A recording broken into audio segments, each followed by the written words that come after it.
Olá, tudo bem? Eu me chamo Carlos Júnior, eu faço parte da TDI Brasil e hoje no nosso programa nós vamos falar sobre evolução e genética. E então fica ligado que o Alinhando os Ponteiros acabou de começar.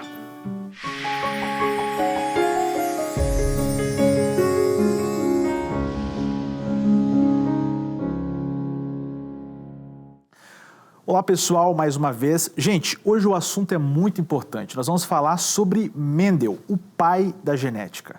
Isso mesmo, a genética é aquela ciência que vai estudar a questão hereditária das pessoas, né? Essas questões que vão acumulando de geração em geração, essas qualidades, até mesmo defeitos que a gente vai estar, digamos assim, as descendências nossas vão estar adquirindo no decorrer do tempo.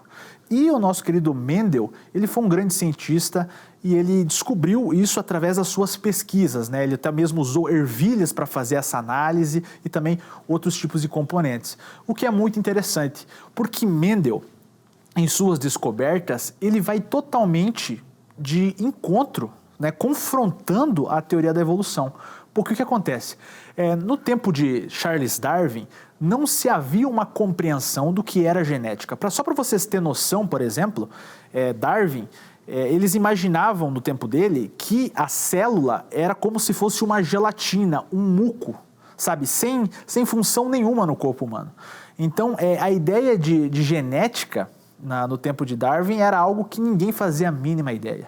Mas graças ao Mendel foi descoberto grandes questões da genética, fazendo que toda a compreensão a respeito da evolução fosse confrontada. Então Darwin se torna o grande pesadelo, né? No caso Mendel se torna o grande pesadelo de Charles Darwin, fazendo que Darwin então fique espantado com essas descobertas. Obviamente Mendel ele se torna rejeitado em razão disso e até mesmo esquecido. Mas como vocês sabem, a boa ciência nos faz chegar a grandes lugares. E por causa da boa ciência de Mendel, ele voltou e voltou com muita força. E hoje tem sido o que nós chamamos de precursor, né, um dos precursores da teoria do design inteligente dentro do campo da genética. Então Mendel ele vai ter essa função maravilhosa de explicar como as coisas então puxam para essa questão hereditária. Mas se você quiser entender um pouco mais sobre isso, nós vamos trazer um especialista nessa área, que é o Dr. João Paulo Reis. E ele vai estar dando uma palestra aqui para que vocês compreendam um pouco mais a respeito de Mendel, que é o pai da genética, e também terror de Darwin. Então fica ligado e presta muito atenção, já puxa aí o papel e a caneta, porque você vai aprender muito nessa aula com o João Paulo. Então escuta esse recado aí dele.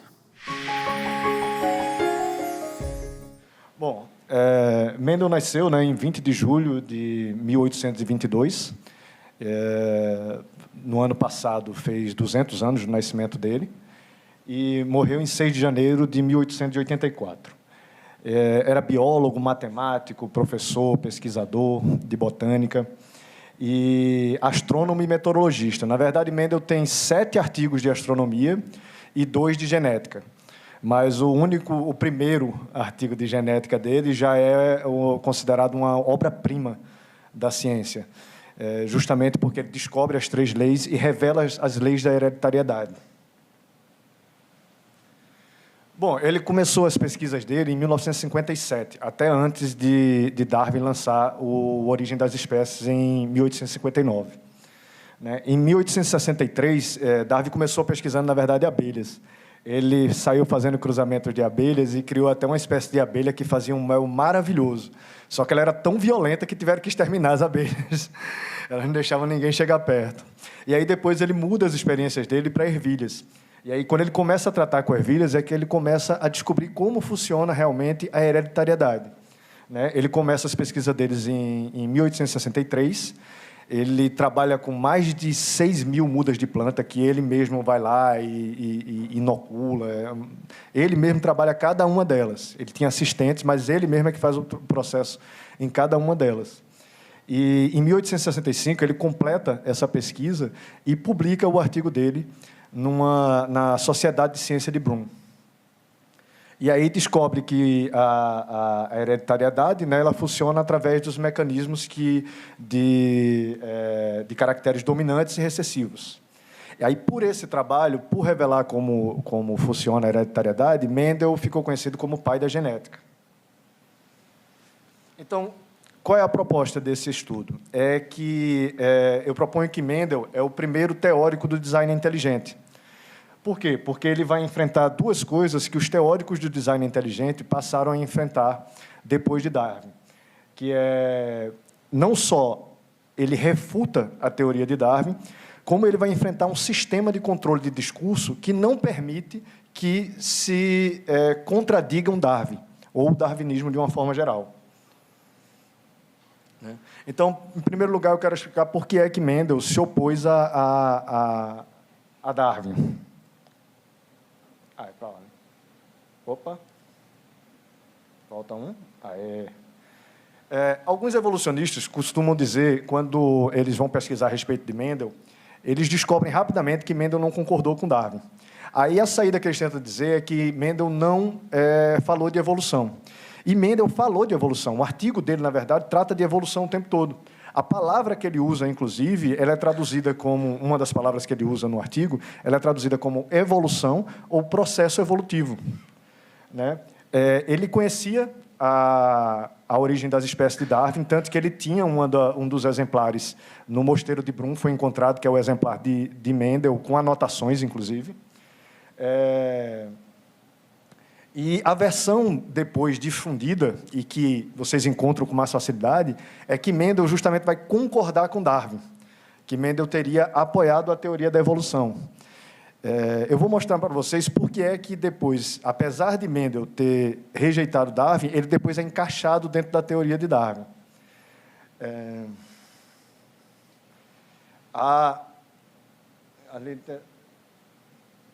Sim, é justamente isso.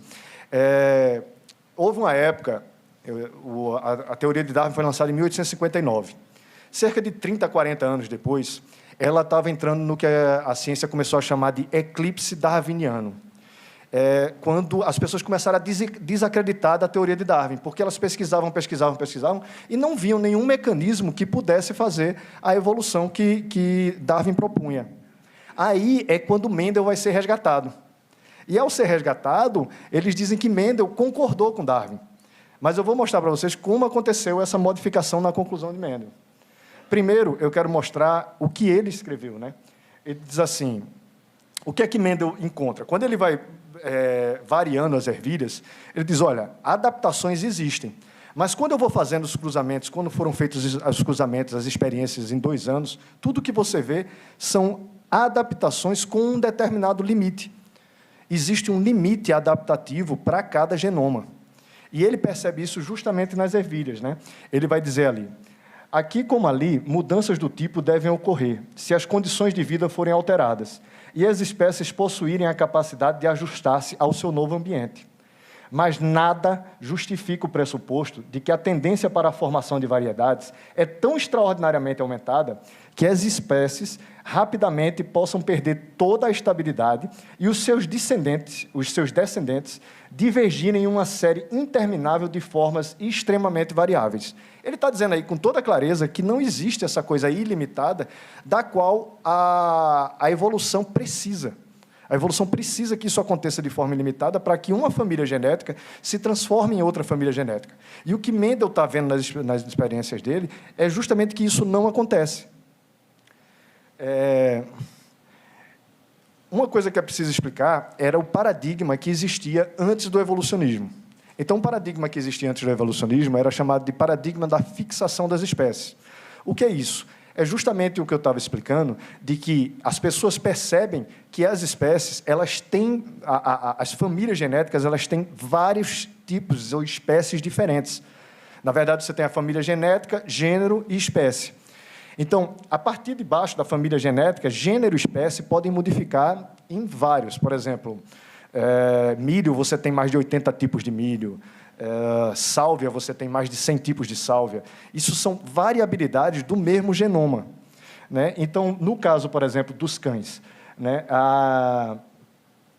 Você tem cachorro, você tem lobo, você tem chacal, raposa, mas todos eles você percebe a característica base dos caninos.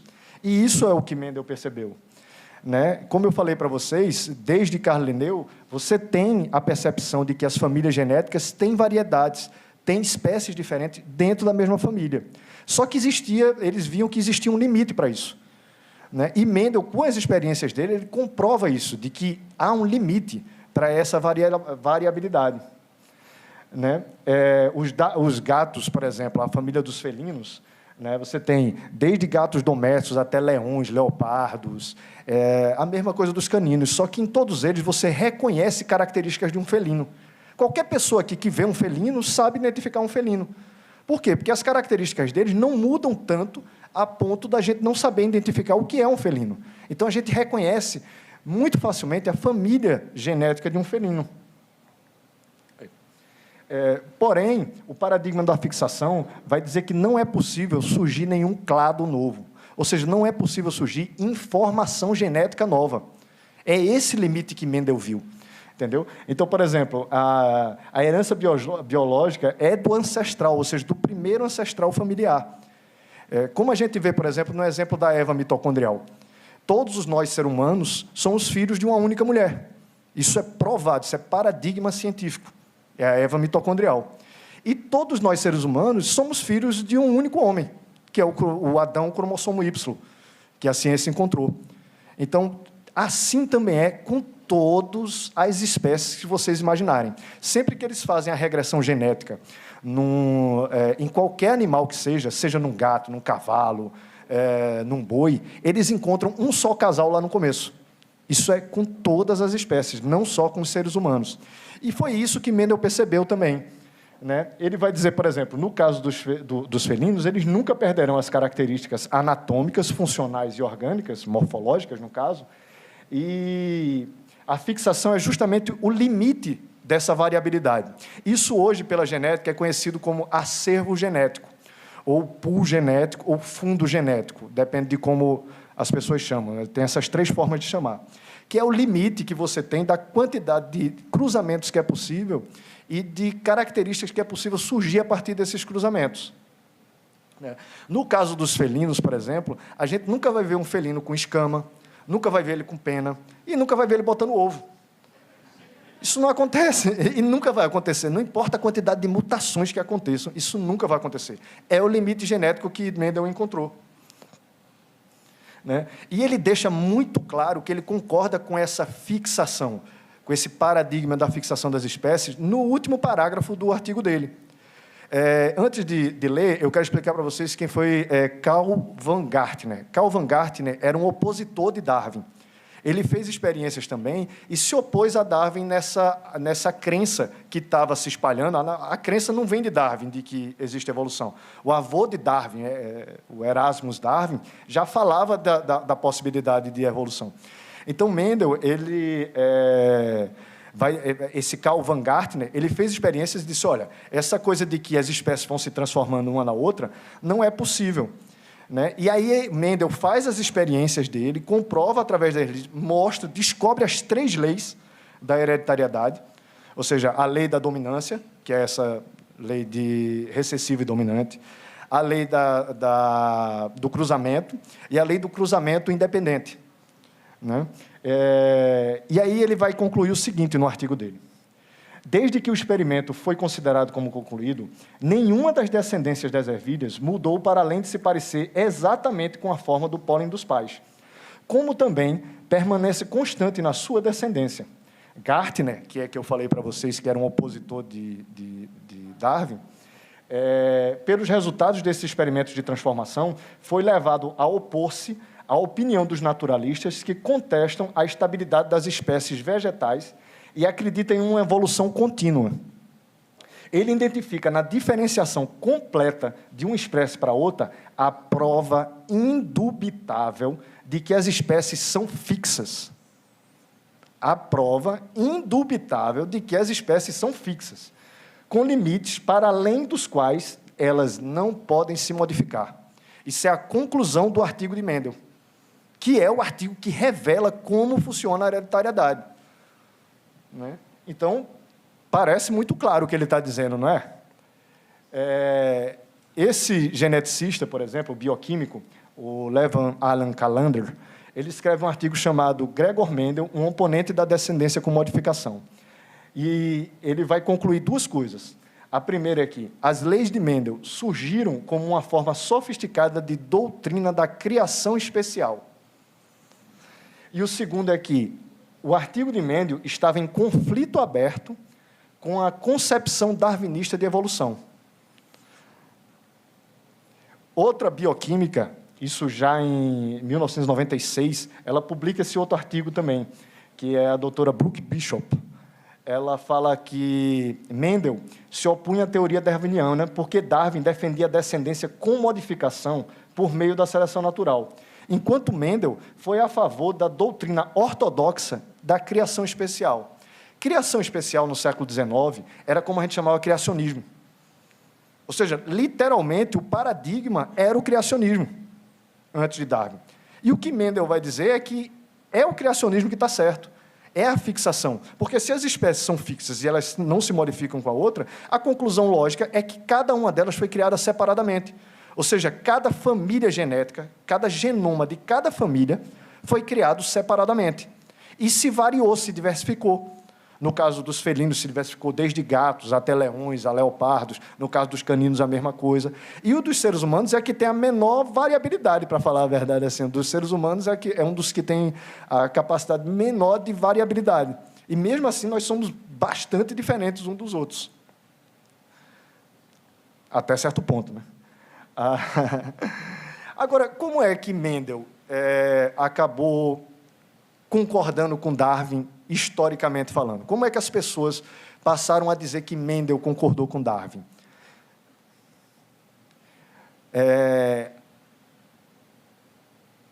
Se você pegar assim, a história de Mendel, você vai ver que os primeiros que concordaram com Mendel eram antidarwinistas, eram os primeiros mendelistas, né? E no século XX, feito eu falei para vocês, houve uma derrocada, no começo do século XX, estava havendo uma derrocada da teoria de Darwin, porque não se via nenhum mecanismo. E aí se pegou Mendel, e disse, olha, Mendel descobriu o mecanismo, e Darwin descobriu a lei maior. Então, como é que a gente faz para juntar os dois? É nesse momento que vai surgir o neodarwinismo. Por quê? Porque se as famílias genéticas têm um pool genético ou um fundo genético limitado, alguma coisa vai ter que trazer informação nova. E eles dizem que essa alguma coisa que traz informação nova é mutação. Só que mutação é erro de informação. Todas as mutações que foram encontradas até hoje são deletérias. Nenhuma mutação, absolutamente nenhuma, cria uma informação nova funcional. Mas era necessário acreditar isso, para poder justamente encaixar Mendel com Darwin. Aí entra esse rapaz aqui, esse bonitão, o Ronald Fisher. Esse cara vai inventar um negócio chamado genética populacional, onde ele parte de que existem muitos genomas e esses genomas vão se misturando e nessa mistura é que vai gerando uma nova informação. Né? Ele critica Mendel, ele chega a dizer que Mendel falsificou as suas experiências para poder concordar com a teoria dele, e isso foi testado e mostraram que não, que tudo que Mendel fez é replicável. E aí ele vai dizer o seguinte, né? Que o Fairbanks e o Ritchie, que são dois estudiosos desse tema, eles vão dizer assim, que o artigo de Fisher, desse rapaz, de 1936, o nome do artigo é O Trabalho de Mendel foi Redescoberto, foi o ponto de virada para a síntese moderna do mendelianismo e do darwinismo, ou seja, o neodarwinismo que eu falei para vocês.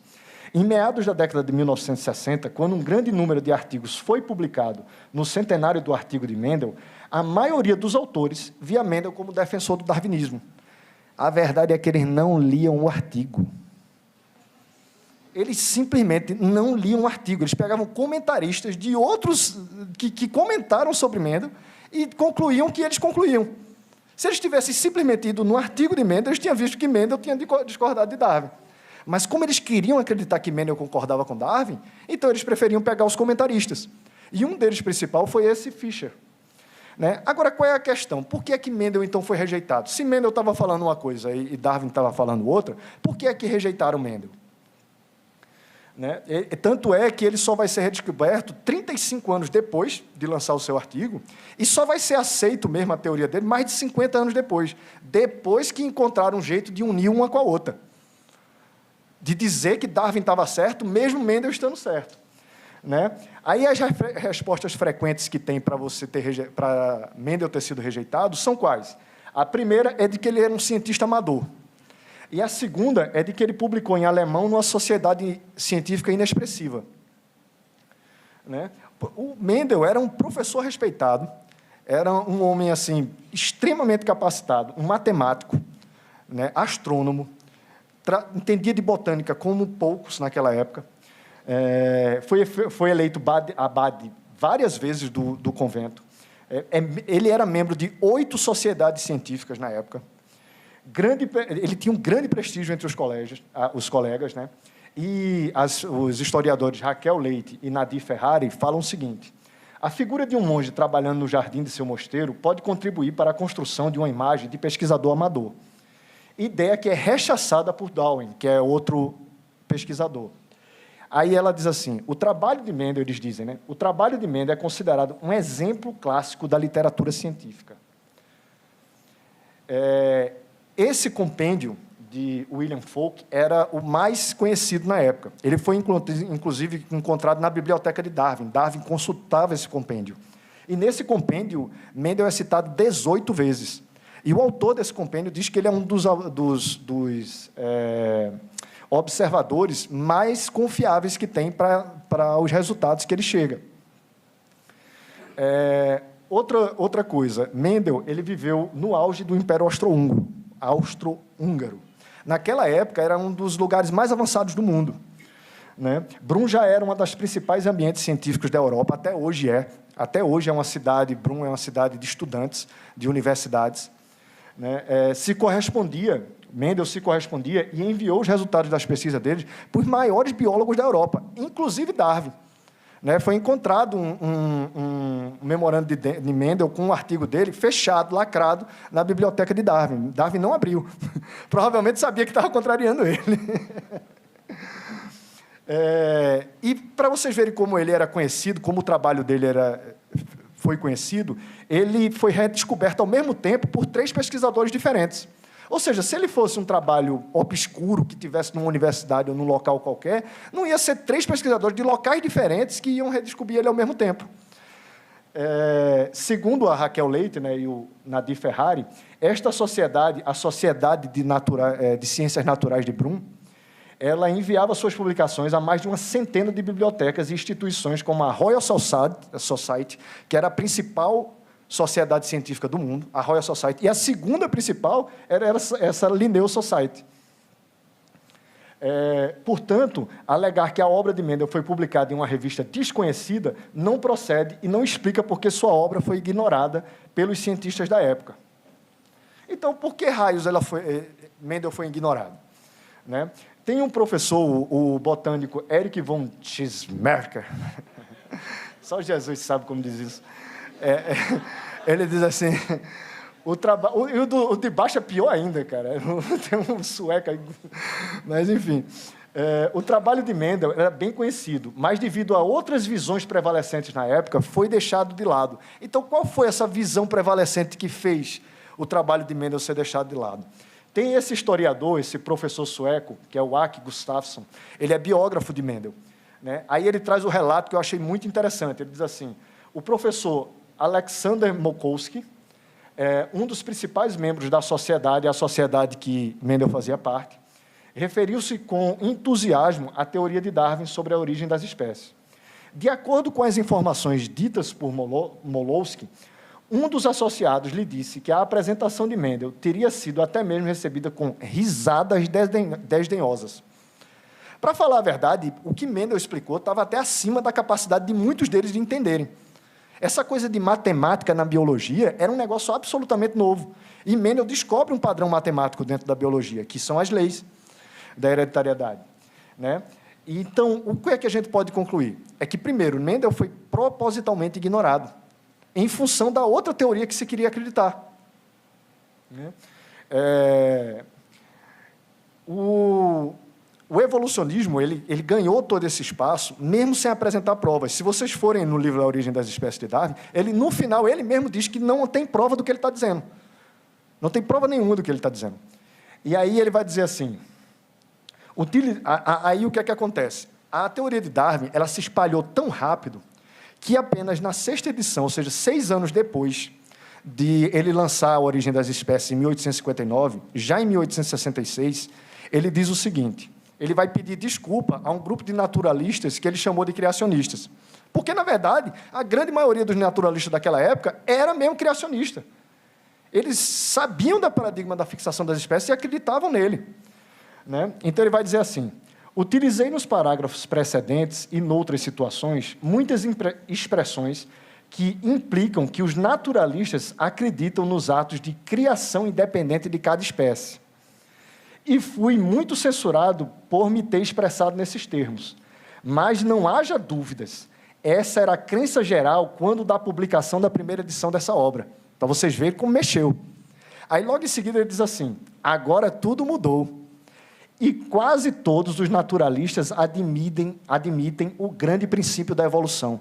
Isso foi apenas 6 anos depois de ele lançar A Origem das Espécies.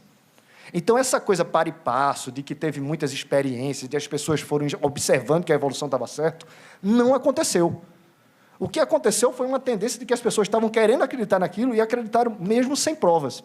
E rejeitaram aquele que trouxe provas contrárias, que no caso foi Mendel.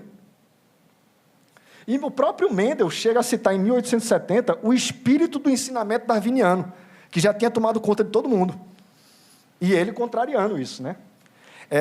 Outra coisa que Mendel faz é refutar as 2 tentativas de inversão da prova, do ônus da prova de Darwin. Darwin ele faz 2 tentativas. Primeiro ele diz assim: não se pode provar que a quantidade das variações que ocorrem no decorrer dos tempos seja limitada. E o que Mendel prova no artigo dele é justamente que ela é limitada. Então, é uma contradição direta com o que com o que Darwin estava pensando. E, no caso, quando ele diz assim, Darwin também vai falar: não se traçou uma distinção clara e bem marcada, nem é possível fazê-lo entre espécies e variedades. E hoje, com a genética que Mendel descobriu, a gente consegue determinar exatamente as famílias genéticas. Ou seja, tem uma demarcação claríssima, que Darwin achou que não era possível. Por isso que a genética desmente os mitos darwinistas. Sempre que um evolucionista me diz que a genética comprova Mendel, eu digo a genética comprova o darwinismo, eu digo a genética não, meu amigo. A genética, todas as coisas genéticas que vocês procurarem contrariam o darwinismo. Não há única coisa genética que apoie realmente o darwinismo. Existem interpretações que as pessoas fazem de algumas coisas genéticas que acham que está apoiando o darwinismo. Mas quando você vai estudar, não está. Sensacional, não é mesmo? Cada vez que a gente estuda sobre genética, fica muito claro que a evolução está errada. Porque, como eu disse antes no começo do programa, e como o João Paulo deixou muito claro nessa palestra, para Darwin, a genética é um grande, digamos assim, uma avalanche de evidência contrária ao processo evolutivo. Porque a grande questão que nós levantamos aqui também é que a evolução, ela necessita do quê, por exemplo? A evolução, ela se segue apenas através de processos naturais não guiados. Isto é, a evolução, ela não tem ninguém guiando. Você não tem, digamos assim, uma inteligência por trás que faça a evolução, digamos, acertar o que ela deve acertar, que no caso é atingir um resultado específico. Por exemplo, para a evolução, qualquer resultado serve. Você não sabe se ela deve atingir A ou B. Qualquer resultado serve porque ela não tem a menor noção do que está fazendo. Como eu disse, são apenas processos naturais. E processos naturais é pura sorte. É mais fácil você ganhar na Mega Sena do que, por exemplo, a vida ter se estruturado sozinha. Pegue, por exemplo, vou dar um exemplo aqui bem simples, até as crianças vão entender. Imagine um aglomerado de Legos, né? daqueles Legos. Se você deixar eles por milhões de anos jogado no chão, você pode deixar décadas e décadas, ele nunca vai conseguir se autoconstruir, certo? Da mesma forma, acontece com a vida. Há a necessidade de inteligência, de informação que vai gerar aquilo e criar. E tudo aquilo que a gente descobre da genética demonstra que a evolução ela não tem consistência científica e ela sempre vai rodar para trás, porque ela não consegue explicar a genética. A evolução, ela vê a genética como um problema. Todo cientista evolucionista não costuma entrar muito na questão da genética porque costuma ser um empecilho para a teoria deles. Então, aí a grande importância da genética hoje com as descobertas científicas. Obviamente, toda vez que a gente vai estudando e a ciência vai descobrindo, mais perto nós vamos ficando das evidências de que há um designer que projetou o universo e a vida. Então, isso fica muito claro para nós. E se você gostou dessa apresentação e desse programa, então não se esqueça, se você estiver assistindo pelo YouTube, de deixar o seu like e se inscrever no nosso canal, tá bom? E comente, porque isso vai dar engajamento para o nosso canal e mais pessoas vão estar comentando a respeito do assunto. Muito obrigado pela sua audiência, muito obrigado por você que assistiu até aqui. E no próximo sábado nós vamos ter mais uma edição do nosso programa, agora com uma cara mais científica também, para estar tratando sobre outro tema muito importante. A ciência é muito relevante e nós estamos aqui para divulgá-la.